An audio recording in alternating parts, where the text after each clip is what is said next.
Bom, o adolescente hoje tá com ansiedade. Sim. Por quê? Qual que é a tua Eu tenho visão? crianças de 5, 6, 7 anos com E ansiedade. como é que trata uma criança, um adolescente com ansiedade? Primeira coisa, quando a pessoa chega com essa queixa, a gente que ouve isso todo dia ao longo de anos, a gente já consegue diferenciar, eu já olho pro paciente, eu já sei que não é cardíaco, ou que pode ser cardíaco, né? Uhum. Mas claro que a gente sempre faz alguns exames para também tranquilizar a pessoa, né? E aí eu começo a entrar no assunto, como é que tá a tua vida, na parte pessoal, como é que tá em casa, o que tá gerando essa ansiedade, desde quando começou, se é mais no trabalho, se é mais em casa. Porque toda ansiedade, ela deriva de algum medo, né? E leva a uma necessidade de tentar controlar o presente e o futuro, né? Então, com essas chaves, eu tento perguntar para a pessoa. E é interessante, porque às vezes a pessoa nunca parou para pensar nisso, né? E naquele momento ela começa a se dar conta de que realmente eu não tô bem, né? E a ansiedade, ela tem uma série de sintomas, né? É um conjunto de sintomas. Uhum. E a pessoa se percebe realmente diferente do que ela é. Muitos falam assim, doutor, eu não me reconheço mais, eu não sei mais quem eu sou. Porque estão tão distantes da sua verdade, de quem elas são, que elas se sentem perdidas, assim, não sabem mais que rumo tomar e veem o quanto isso reflete na vida, né? E as crianças, né, a gente passou aí por pandemia, aquilo tudo que elas estavam acostumadas a fazerem, que era brincar, interagir, sair de casa, elas passaram a não poder fazer. Quando voltaram para a escola, tudo diferente, né? E também o que eu vejo, assim, é que as crianças sofrem uma pressão, assim, e eu nem digo que os pais façam pressão, mas eu acho que o mundo, de certa forma, gera uma cobrança que eu tenho os pacientinhos que se cobram, sabe? Que seja uma criança perfeita, algo nesse sentido? Olha, que não pode errar? Você acha que esse tipo de cobrança? Uma cobrança, assim, da questão de nota, de acompanhar tudo, se a pessoa tem dificuldade, a criança tem dificuldade, ela se sente pior. E, recentemente, daí, olha que interessante, eu atendi uma menina, uma adolescente bem jovem, com quadro de ansiedade. Ela era ansiedade, mas o sintoma dela foi um pré-desmaio, assim, né? Um mal-estar. Isso que eu ia te perguntar. A ansiedade pode chegar nesse ponto da pessoa desmaiada e tão ansiosa? Pode, um colapso, assim, nervoso. Isso, tipo, pode, o corpo pifa. Pode. Isso é um estado extremo, assim, né? Mas eu tenho visto muito, assim, né? E essa mocinha, a gente começou a conversar, até identificar que era realmente, né? Não era crush? Não. Era uma cobrança. E olha uma coisa que piorou. Foi a professora ter falado para ela que a ansiedade não existe, que isso era bobagem.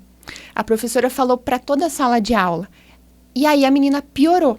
Porque ela começou a dizer, isso não existe, eu tô ficando louca, o que tá acontecendo? Ela não teve esse acolhimento, esse entendimento da escola, né?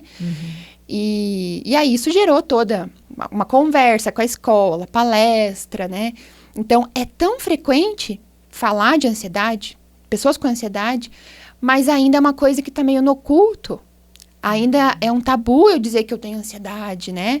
Porque eu vou ser fraca, eu vou parecer vulnerável. Como que as pessoas encaram isso, enfrentam isso, né? A gente percebe que essa geração de adolescentes está mesmo ficando cada vez mais ansiosa. E você trata com o quê? Medicamento já entra?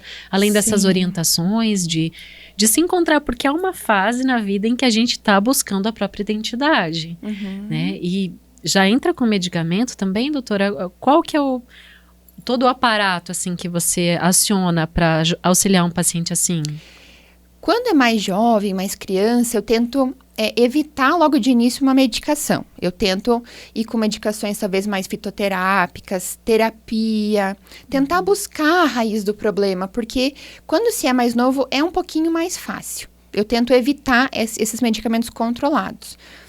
Em alguns casos, né, quando já é mais grandinho ou né, já é adulto, às vezes eu já começo com a medicação e explico para o paciente que aquilo vai ser necessário por um tempo para ajudar ele a enfrentar as coisas, né?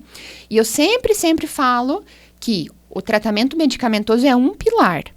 A gente tem que ter a terapia como outro pilar e a mudança de alguns hábitos, né? De alguns ambientes, de alguns comportamentos, né?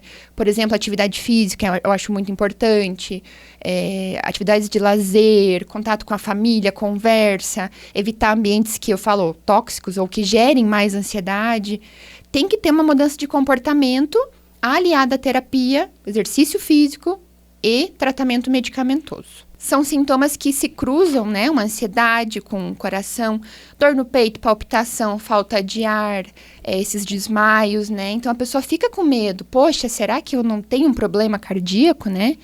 E a gente sabe que em pessoas mais jovens, que não tenham fatores de risco, como a gente fala, é bem menos comum ela ter um problema tipo um infarto. Isso é menos comum.